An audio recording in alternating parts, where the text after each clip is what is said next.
Come iniziare a giocare a Vampiri la Masquerade quinta edizione? Lo so benissimo, ci sono tante edizioni di Vampiri la Masquerade e credetemi, le ho giocate tutte.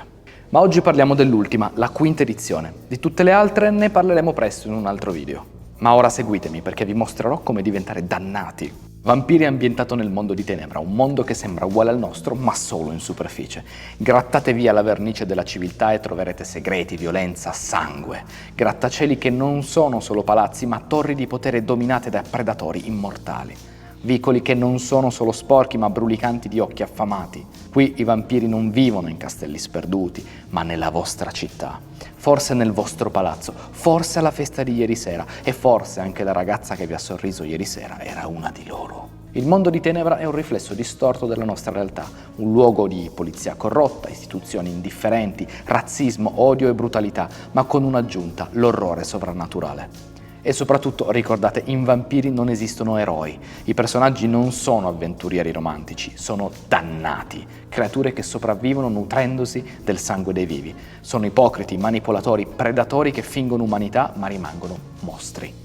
Possono creare servi con il loro sangue, giocare con la vita degli umani, costruire imperi finanziari sulla sofferenza. E tutto senza alcun fine nobile. Devo dirlo, Vampiri non è un gioco per tutti, è adatto a un pubblico maturo, perché i personaggi possono compiere atti orribili anche solo per sopravvivere. E persino chi cerca di resistere dovrà assistere impotente ai crimini dei vampiri più antichi e potenti. In questo mondo interpreterete un personaggio appartenente a una determinata linea di sangue, denominata clan in termini di gioco. Ce ne sono moltissimi, ma per iniziare conviene partire da quelli presenti nel manuale base. I Brujah, teste calde e rivoluzionarie, i Gangrel, ferini e solitari cacciatori, Malkavian, folli e incomprensibili ai più, Nosferatu, sfregiati dalla loro maledizione ma signori dei segreti, Toreador, artisti perfezionisti ossessionati dalla bellezza, Tremere, stregoni del sangue e reietti, Ventrue, machiavellici sangue blu, e i Vili, senza clan, la stirpe del sangue debole. Scegliete chi più vi interessa e immergetevi nel mondo di Tenebra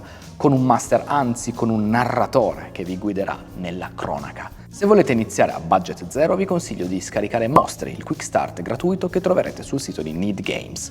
È un PDF di 48 pagine che vi introduce allo Storyteller System della quinta edizione. Vi basterà stampare le schede e usare un qualsiasi software gratuito online per tirare i dadi da 10 facce.